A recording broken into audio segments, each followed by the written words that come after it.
Вот. Pois bem, meus amigos, hoje nós estamos falando aqui da Rússia, né? Nós temos um programa bastante especial hoje, onde nós temos aqui como nosso convidado o Max, né? Um apoltinец, quer dizer, um combatente agora do conflito que se dá no leste da Ucrânia, chamado também de Novorússia agora, e eu tive a oportunidade de conhecê-lo através do VK, a rede social russa, né, através do grupo dele Nasha Rodina SSSR, a nossa pátria é a URSS. Ele, o militante que apresenta suas ideias, partiu agora para a prática para esses combates. É uma coisa que muitos... é uma informação que ainda não chega até nós brasileiros. Muitos brasileiros estão por fora do que está se passando na Novorússia. Então eu vou fazer aqui para ele a seguinte pergunta.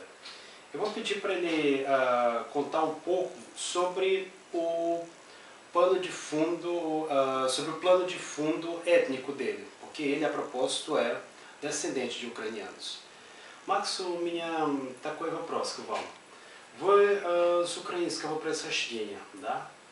Я хотел бы, чтобы вы нам рассказали бы немножечко про свое происхождение. Ну, в общем-то, так получилось, что когда у нас была одна страна, большая под названием Советский Союз, все народы жили вместе, и в частности славянские народы были перемешаны друг с другом. Ну, в смысле, украинцы жили в мире с русскими, русские с белорусами, они в принципе ничем не отличаются, и поэтому за счет того, что военнослужащие в Советском Союзе переезжали из одного города в другой город, многие люди sozdavali семьи, оставались жить друг с другом. Eu тебя перебил. O que ele diz é o seguinte, que quando antigamente havia, né, um país onde todos viviam juntos, sem conflitos, que era o RSS, a União Soviética. Então era comum as pessoas se misturarem, russos e ucranianos, e belorussos também, eles não tinham muitas diferenças entre si. Дальше так получилось, что когда Советский Союз разваливали, подняли так называемую национальную тему. Тема должна была затронуть какие-либо обиды одного народа на другой, частные столкновения до создания Советского Союза, территориальные претензии или что-либо. В общем, сделать так, чтобы народы между собой поссорились. Ou seja, ocorreu que com a desintegração da União Soviética, rapidamente apareceram várias diferenças entre esses povos. Começaram a discutir questões territoriais, a discutir entre si como eles iriam conviver daqui para frente. Это им удалось. После развала Советского Союза были такие конфликты, как Чеченский конфликт, Нагорно-Карабахский конфликт, конфликты в Узбекистане, где угодно. Люди начали не любить русских, и русские начали не любить других людей. Nagorno-Karabakh между армянах e azerbaijânцев. Ele falou aqui que após o fim da URSS começaram a surgir vários conflitos armados entre povos, como o da Chechênia, o de Nagorno-Karabakh, entre armênios e azeris, dentre outros.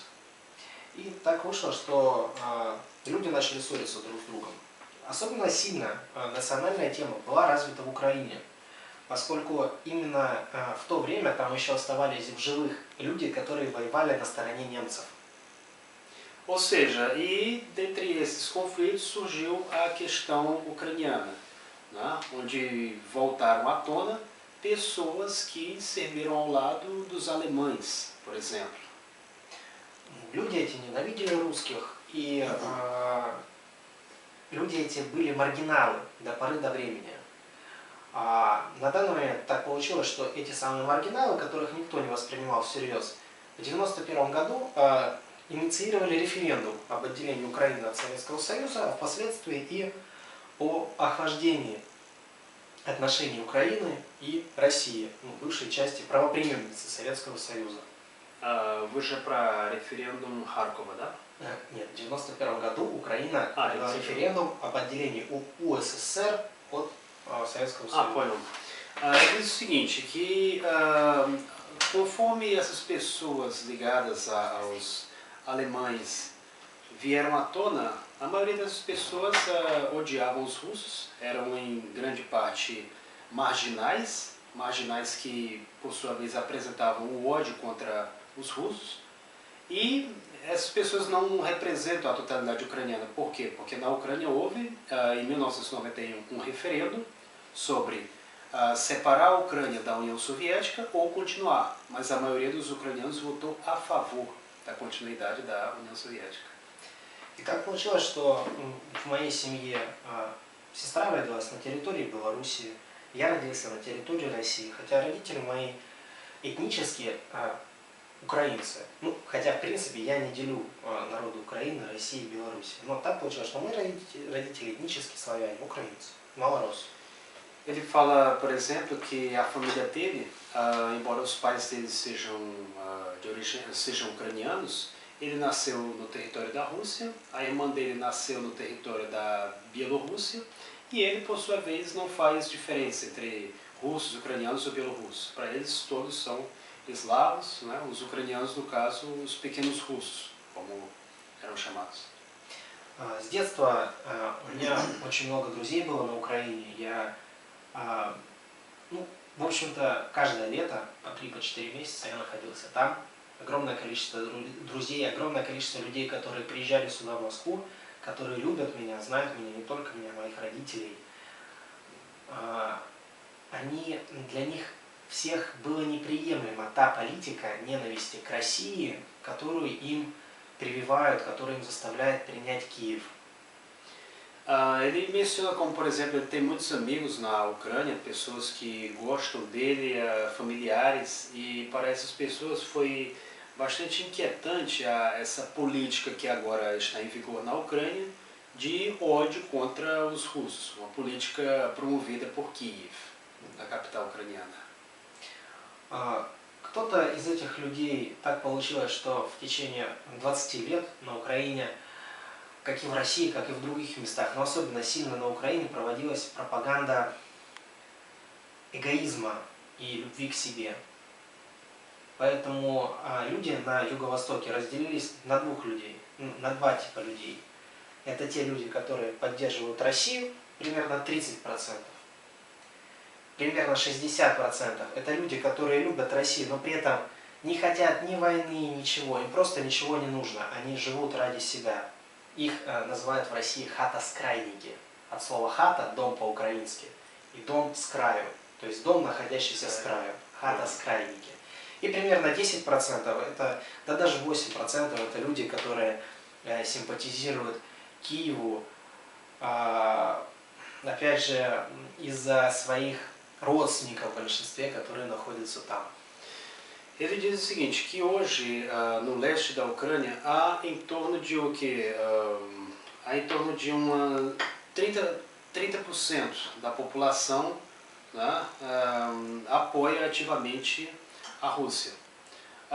Cerca de uns 60%, 70%, eles gostam da Rússia, consideram como um bom vizinho, mas ao mesmo tempo, por terem sido educados sob uma ideologia do egoísmo, do amor a si próprio, então acham que não tem que fazer nada com relação a essa questão agora. E ele coloca que há talvez, né, tirando já, subtraindo esse percentual, cerca de uns 8% talvez apenas que apoia o governo de Kiev e por sua vez detesta a Rússia. Слово эгоизм также будет по-бразильски, да? То есть это настолько большая гадость, что есть, наверное, несколько слов. Мама, это на всякий случай. У нас это мамой. Или эгоизм. То есть эгоизм. Настолько это все распространено в мире, видимо, да, что... Ну, продолжим. Ele admirou-se, né, da semelhança entre as palavras, por exemplo, que tem uma grande força, né? Mamãe, no caso, positivamente, e egoísmo, negativamente, que em russo também se parece. И так получилось, что эта ситуация коснулась и моей семьи. Брат моей мамы не разговаривает с нами, перестал разговаривать, спрятал все ордена своего дедушки, который за Великую Отечественную войну. В общем, с людьми, он сам из Харькова, то есть, в принципе, это Юго-Восток. Но так получилось, что он как раз вошел в эти 8%. То есть из моей многочисленной семьи, а у меня несколько десятков человек семья, именно дядя относится, мягко говоря, холодно и враждебно теперь по отношению к нам. Что-то случилось с людьми. Буквально в течение месяца-двух они начали верить в то, что российские танки штурмуют Киев, что российские самолеты бомбят Харьков. Хотя этого не было. И несмотря на то, что ситуация вообще полностью говорит об обратном, люди, которые не видят того, что там происходит, и слушают телевизор, они станут дураки, можно сказать. Ну, к сожалению, да, мой дядя именно такой. Ele fala, por exemplo, como o tio dele, né, infelizmente parou de conversar com a mãe dele em razão agora desse conflito. Ele menciona que famílias chegaram a ser divididas em razão agora desse conflito político que está havendo.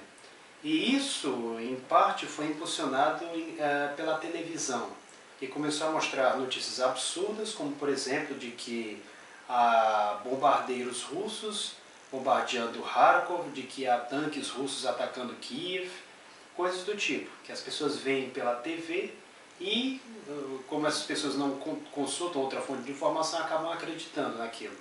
E, por sua vez, acaba despertando o ódio dessas pessoas contra a Rússia e os russos, principalmente.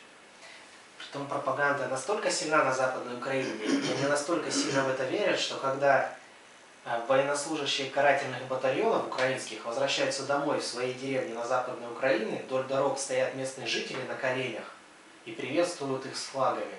То есть они действительно верят в то, что Россия напала на Украину. Но любой, даже дурак, как сказал Кристиана, знает, что если Россия нападет на Украину, это не бахвальство, это констатация факта. Через 2 дня Украина падет. Ele menciona que, por exemplo, existe um forte processo de propaganda onde muitas vezes o batalhão punitivo, né, que em russo é chamado Karательный batalhão, os batalhões punitivos, que são forças paramilitares ucranianas, acabam utilizando, por exemplo, bandeiras russas e exibem em diversos povoados para mostrar que ali, né, são russos atacando a Ucrânia. E aí, como muitas vezes são pessoas sem informação, elas acabam acreditando nisso. Né? E aí pensam, há russos atacando o território ucraniano. И, собственно, это, наверное, и стало причиной того, что люди озлобились. Ложь выгодная не украинцам, ложь выгодная тем, кто хочет разместить на Украине, возможно, военные базы для того, чтобы нанести удар по России. Возможно, еще что-то.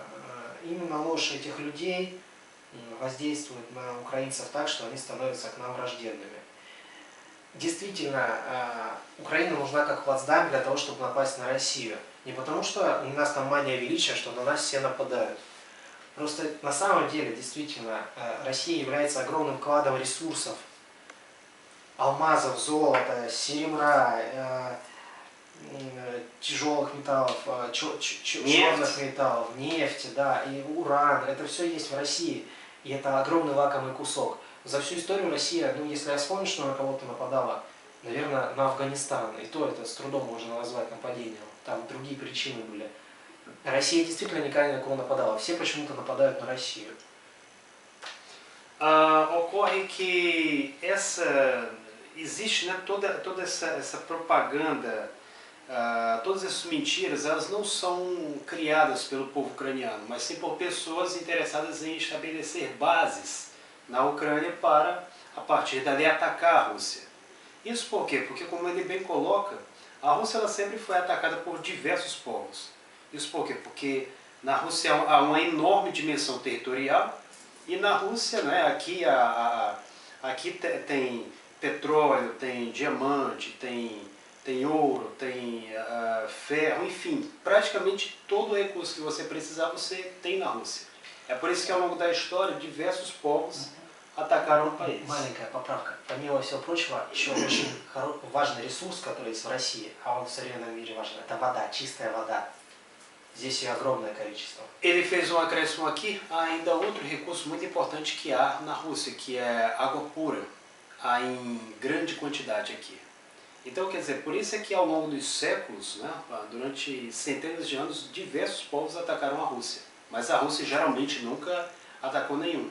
Exceto no caso do Afeganistão, né, onde foi já uma outra motivação ali. E aí tem, né, por isso diversos povos querem, né, ter o controle da Rússia. Eu vou fazer agora aqui para o Max uma outra pergunta referente à experiência dele como Apalchinets, né, como miliciano. Apalchinets é um termo utilizado na língua russa há muito tempo para descrever uma milícia formada pelo próprio povo. Макс, я хочу задавать вам вопрос. Вы был в народное ополчение на Донбассе. Что вы там видел? То, что бразильцы, например, не видели. Ежедневно с самого начала военной операции Киева, которую называют АТО, территория разрушается. Разрушаются именно мирные территории для того, чтобы территории Донбасса сделать непригодными для жизни. Для того, чтобы все жители либо были убиты, либо покинули эти территории. Уничтожается все, будь то школы, будь то детские сады, будь то больницы в первую очередь, будь то заводы. Уничтожается все, нефтяные терминалы, дамбы, вода. На Донбассе вода это очень большая проблема. Горячей воды там нет 20-летиями. То есть только то, что люди сами дома греют в бойлерах. Так, чтобы из крана текла горячая вода, такого там нету. С водой очень большие проблемы на Донбассе.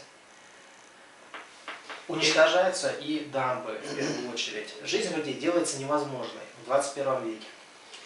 Ele menciona que viu lá um verdadeiro processo de destruição de todo o território do Donbass. Um processo onde acontece o quê?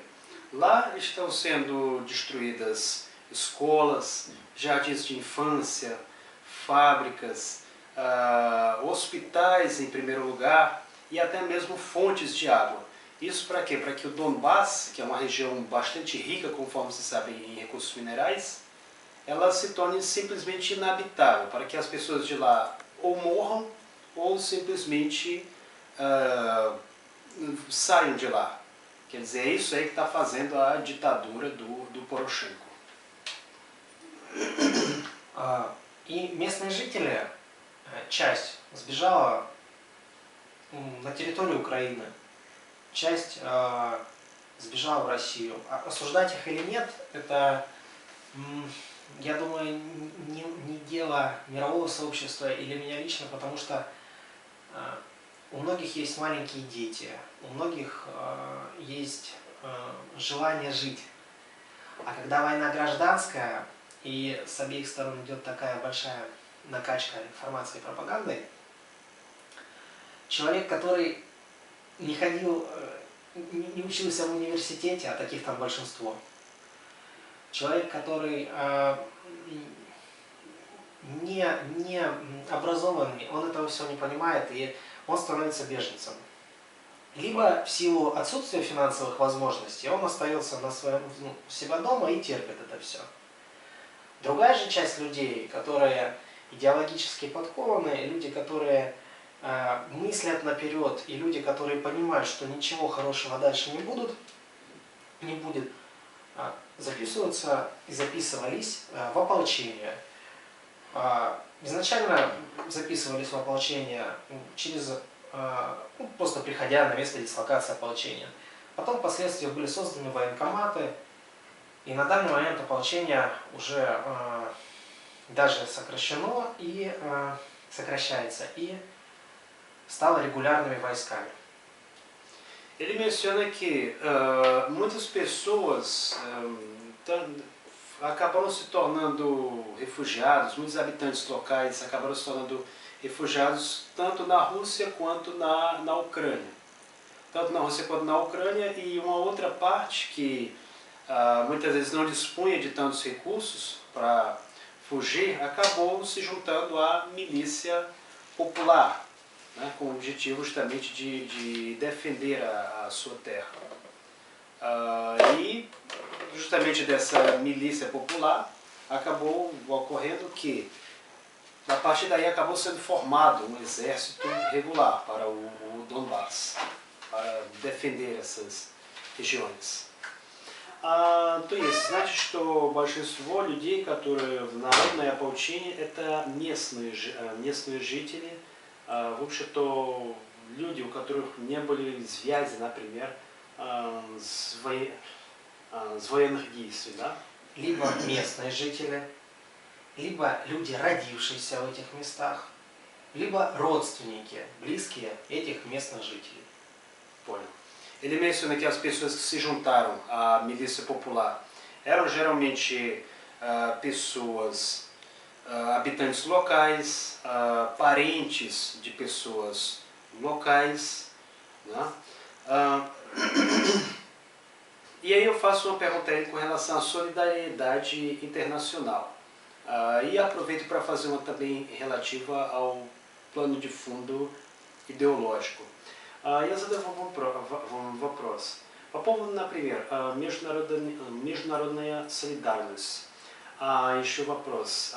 Какие мировоззрения сохраняют такие люди, которые... Ну, насчет интернациональности я хочу сказать, что уже в последнее время, когда проблема Новороссии уже не могла замалчиваться, когда количество жертв пошло, рассчитывалось десятками тысяч людей погибших, и мирных жителей, и ополченцев, в мире неравнодушные люди начали записываться в ультрабригады абсолютно со всего мира. В основном это родственники тех людей, которые воевали в Великой Отечественной войне, во Второй мировой войне против немцев, и понимают, что тот враг, немцы, фашисты, полностью идентичны врагу сегодняшнему.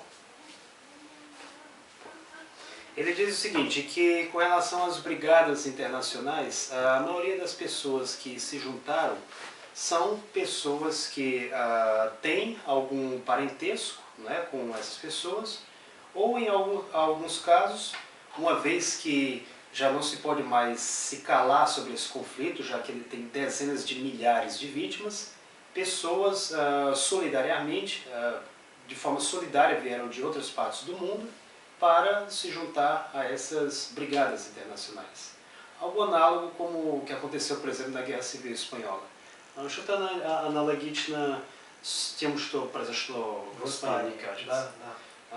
Porque, como ele bem coloca, essas pessoas que esse exército ucraniano que hoje oprime esses cidadãos, ele exerce no sudeste da Ucrânia, precisamente, o mesmo papel que os fascistas durante a Segunda Guerra Mundial.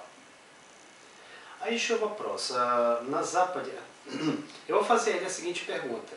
No Ocidente, é muito comum, né, nós ligarmos a TV e vermos a Narodная ополчение, né, a milícia popular, ser apresentada, seja como separatista, seja como, em alguns casos, até mesmo como terroristas.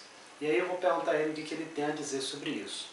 На Западе нередко представляется ополченцы либо как сепаратисты, либо как террористами. Что можно рассказывать? На Западе, в смысле в США и в западном мире? Не на Западе Украины? Нет, на Западе, да, в США, даже в Бразилии у нас... Что такое сепаратизм? Сепаратизм – это проявление определенной части общества к отделению этой части вместе с землей от государства. Почему нельзя назвать сепаратистами людей в Новороссии? Потому что изначально, с древних времен, земли, которые сегодня Луганская, Донецкая, Одесская область, принадлежали землям Российской империи. И для того, чтобы как-то сблизиться с освобожденными от немцев и от фашистов территориями на Западной Украине, они были присоединены к Украинской ССР. Для того, чтобы люди чувствовали какую-то общность и пытались примириться. Но этого не получилось. Поэтому эти земли не могут быть сепаратистски оторваны, они просто не принадлежат. Люди там разговаривают по-русски, читают по-русски, думают по-русски, ездят отдыхать в Россию и любят Россию в большинстве своем. Почему нельзя назвать террористами? Потому что террористы — это те люди, которые не люди, которые делают террор в отношении либо местного населения, мирного населения, либо в отношении каких-либо государственных... Отрезают головы, например, мучают людей. Так точно. Либо каких-либо государственных учреждений. Почему нельзя назвать? Потому что против мирного населения ополчение не воюет. Бомбит города украинская армия. Соответственно, они террористы. Против государственных формирований украинских не воюет. Только против армии. Я имею в виду против государственных институтов, то есть полиция, т.д. Потому что на территории Новороссии их не осталось. Они все перешли под контроль Новороссии. Воюют они только с регулярными войсками. То есть это война двух армий. Это не терроризм, не сепаратизм. Интерпретировать сепаратизм тут невозможно по одной простой причине, потому что это земли, на которых исконно жили люди, жившие в России, русские. Под словом «русские» я не говорю конкретно о национальности, я говорю о тех людях, которые думают по-русски и отождествляют себя с Россией. Это могут быть и белорусы, и русские, и даже чехи, и сербы, да кто угодно. Люди, которые считают себя русскими славянами, это русские.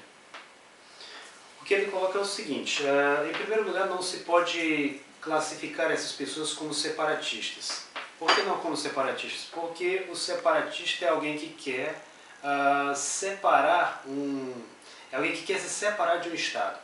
Nesse caso, no caso do sudeste da Ucrânia, o que acontece? Ali era um território que fazia parte do Império Russo. Durante a época da União Soviética, aquele trecho foi incluso no recém-formado Estado ucraniano, com o objetivo de que essas pessoas pudessem conviver harmonicamente, o que não funcionou quando a Ucrânia se tornou um Estado separado. E aí, o que acontece? Lá há pessoas que falam russo, que escrevem russo, que pensam em russo e que estão defendendo a terra onde essas pessoas trabalham, onde essas pessoas vivem. E por que não se pode chamar essas pessoas de terroristas? Porque terrorista, como o próprio nome sugere, é alguém que prega o terror.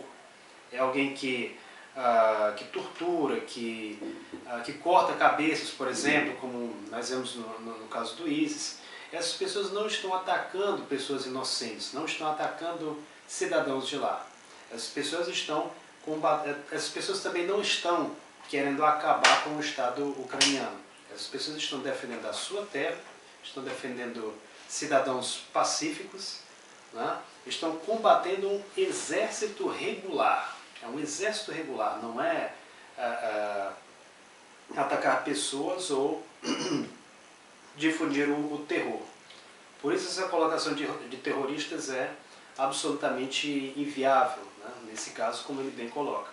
Lá são o quê? São pessoas russas, russas não no sentido de nacionalidade, né? de documento, mas russos, pessoas que se consideram russas. E ele coloca que nesse sentido você pode incluir aí até mesmo um sérvio, um tcheco, ou seja, uma pessoa de outra nacionalidade que, enfim, veste a camisa, digamos assim. Eu vou fazer aqui para ele agora outra pergunta relacionada com a mensagem que ele tem para as pessoas que têm, né, alguma esperança de ajudar essas pessoas que estão agora sofrendo com essa guerra e mesmo até de assim, enfim, de fazer alguma coisa para melhorar a vida dessas pessoas. Я хотел... Хочется также добавить, что те, кто воюют против Новороссии, это люди, которые себя ни в коем случае не считают русскими. Люди, которые не только не любят русских, часть людей там пропитана пропагандой, как я уже говорил, что